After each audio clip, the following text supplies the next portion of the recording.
미국과 중국 양국이 보복 관세로 대응하면서 양국 간 교역이 사실상 단절 수준까지 진입했습니다. 뉴욕시 허드슨강에서 헬기가 추락하는 사고가 발생하면서 탑승자 6명 전원이 사망했습니다. 연방대법원이 잘못 추방된 남성 킬마르 아브레구 가르시아를 미국으로 귀환시킬 것을 명령했습니다. 트럼프 행정부가 오늘부터 불법 체류자에 대한 등록을 의무화하는 제도를 시행합니다. 뉴저지주 연방검사가 필모피 뉴저지 주지사에 대한 이민단속 협조 거부와 관련한 수사에 착수했습니다. 플로리다주 한 고등학교 교사가 부모 동의 없이 학생이 선호하는 이름을 사용해 해고됐습니다.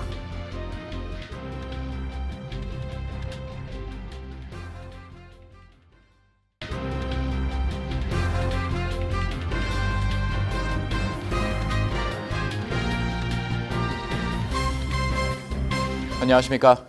KBTV 뉴스9 이찬원입니다. 미국이 대중국 관세를 145%로 올리자 중국도 보복 관세 125%로 맞추면서 양국 간의 교역은 사실상 단절 수준까지 진입했습니다. 미국 관세 전쟁이 치킨 게임으로 치닫는 가운데 트럼프 대통령의 궁극적인 속내는 중국과의 빅딜, 즉 거대한 합의를 원하고 있다고 트럼프 1기 행정부에 몸담았던 통상 정책 전문가의 진단이 나왔습니다. 김은지 기자가 전해드립니다.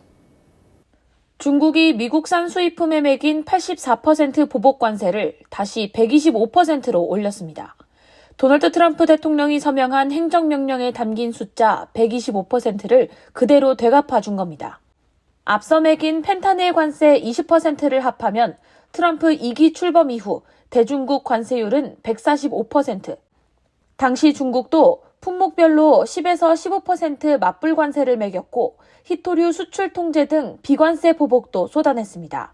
중국 재정부는 이를 두고 미국의 전적으로 일방적인 괴롭힘과 강압의 관행이라고 주장하며 앞으로 미국이 관세를 더 올리더라도 무시하겠다고 밝힌 상황입니다. 또 시진핑 중국 국가주석은 유럽연합과 연대해 미국의 관세 공세에 맞서겠다는 강경한 입장을 표명했습니다. 그러나 이 같은 격렬한 대립 이면에는 트럼프 대통령의 전략적 계산이 깔려있다는 시각도 있습니다.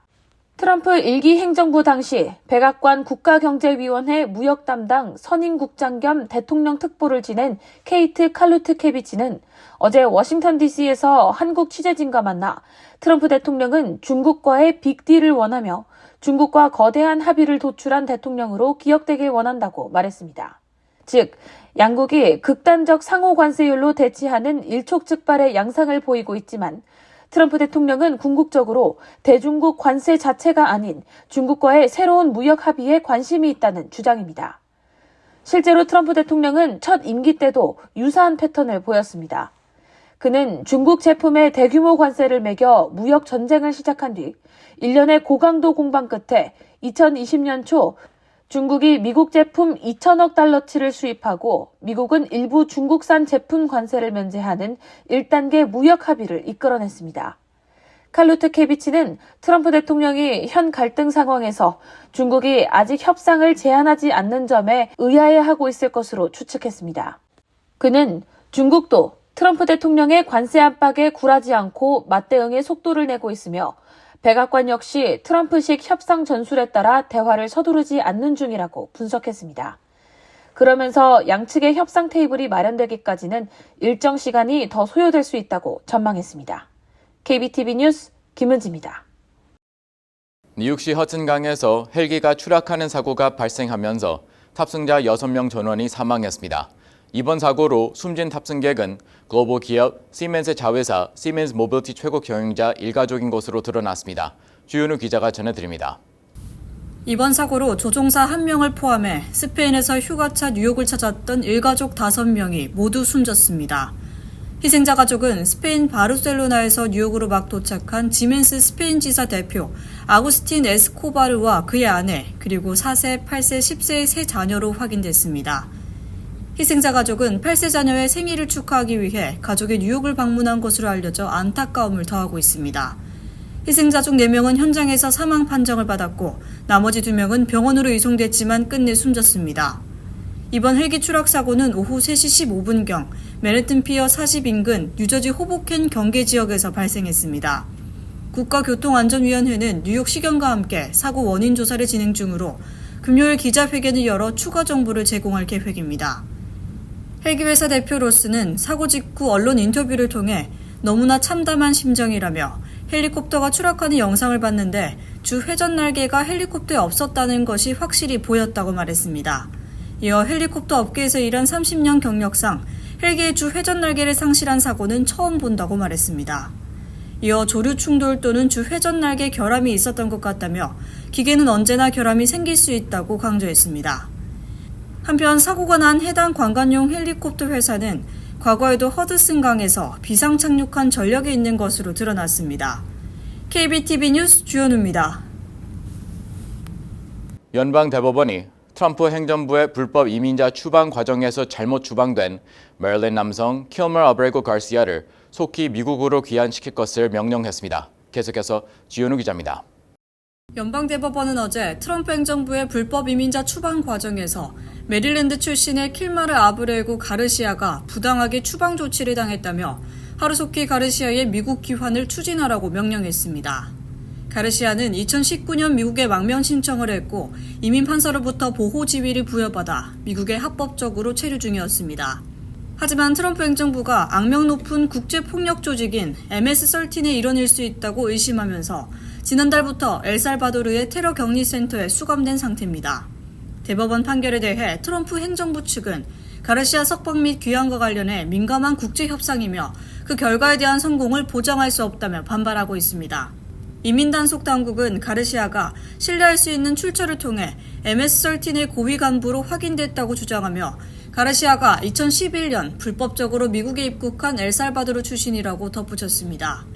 반면 가르시아 측 가족 및 변호인단은 가르시아는 갱단과 전혀 무관하다고 주장하면서 가르시아를 집으로 데려오라고 촉구하고 있습니다.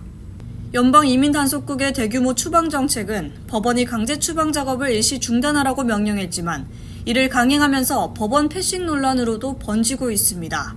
KBTV 뉴스 주현우입니다. 도널드 트럼프 행정부가 오늘부터 미국에 불법으로 체류하는 외국인에 대해 등록을 의무화한 제도를 시행합니다. 김은지 기자가 전해드립니다.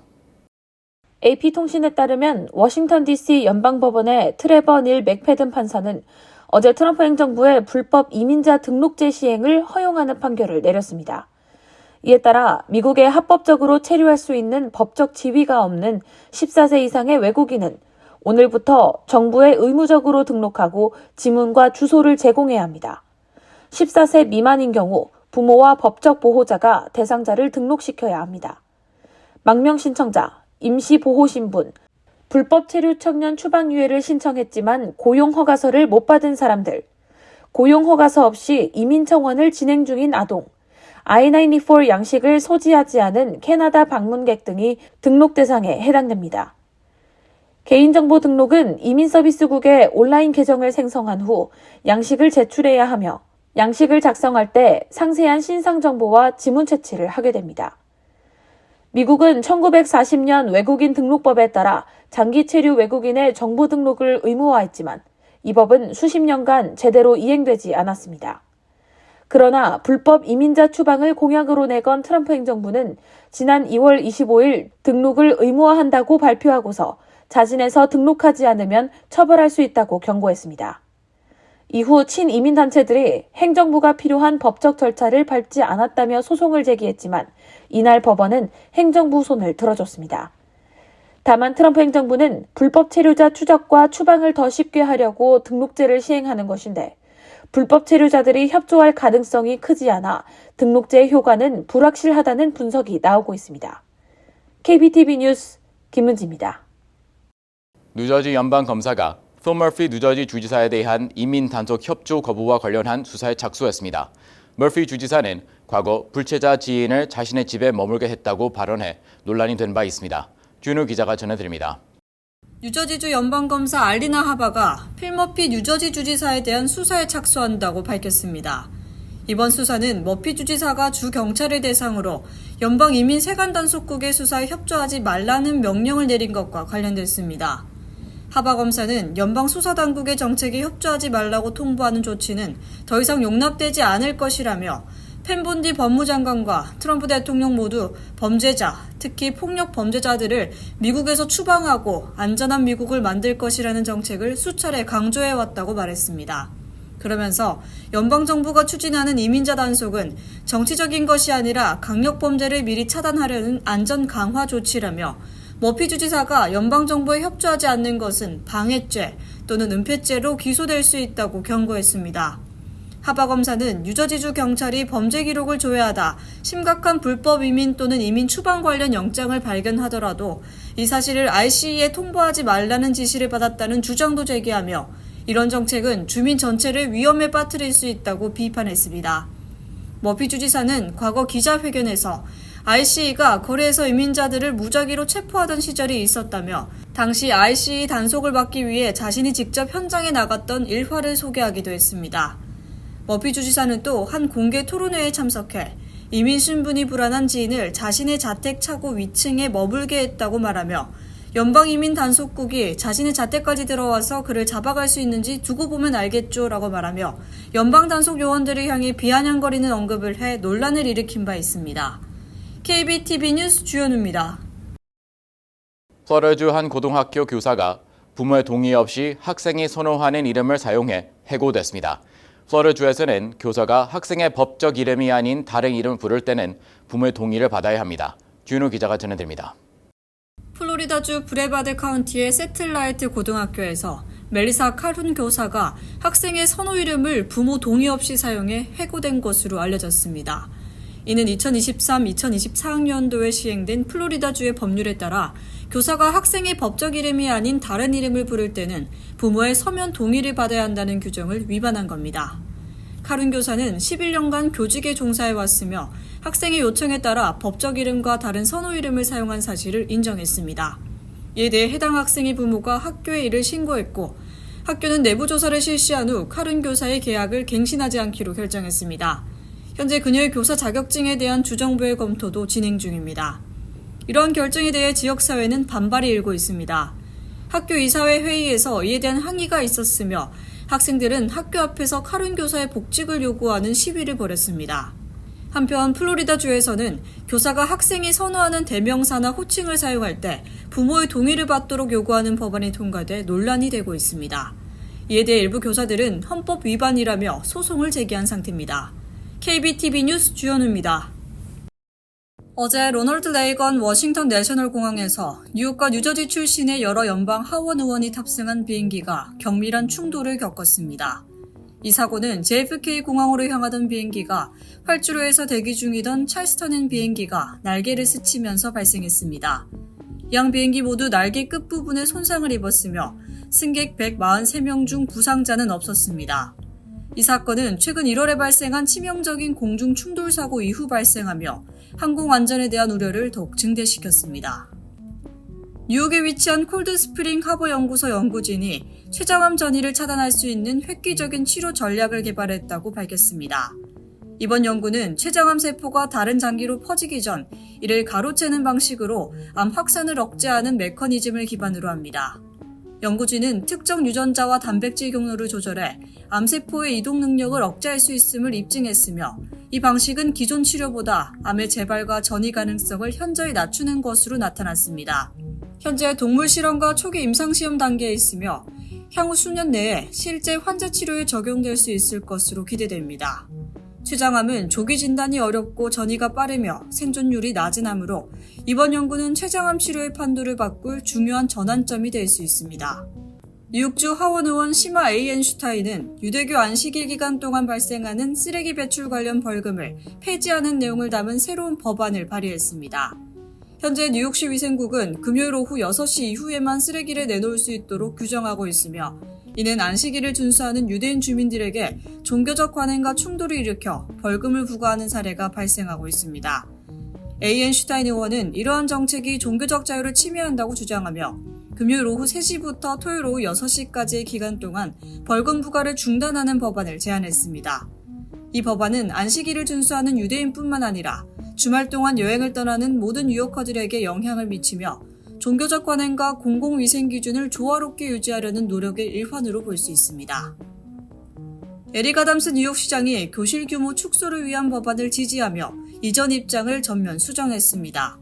2022년 주법으로 유치원부터 3학년까지는 최대 20명, 4에서 8학년은 23명, 고등학교는 25명으로 학급 규모를 제한하도록 규정되어 있습니다.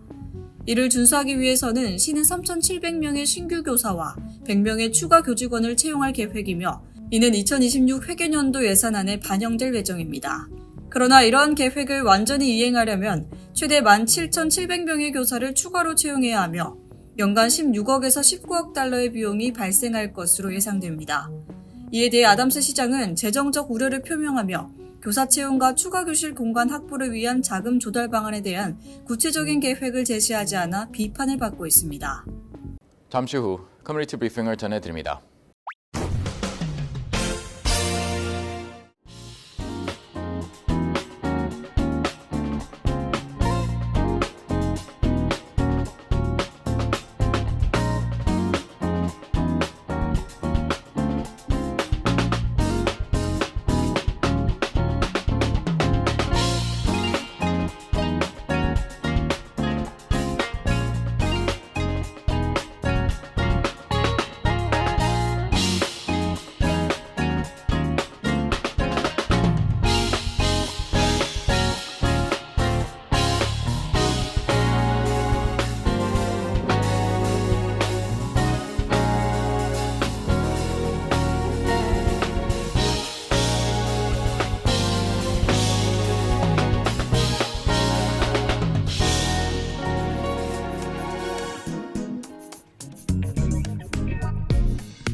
이어서 환율과 증시 전해드립니다.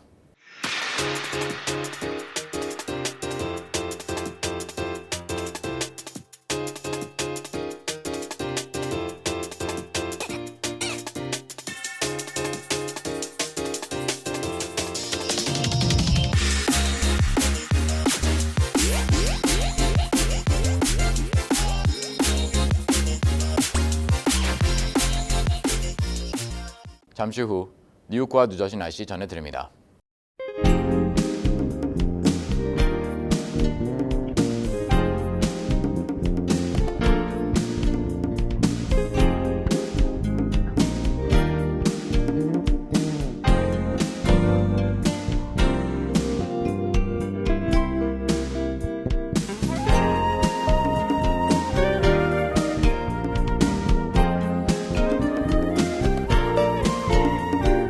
KBTV 뉴스9 마칩니다. 오늘도 시청해주셔서 감사합니다. 편안한 밤 보내시 바랍니다.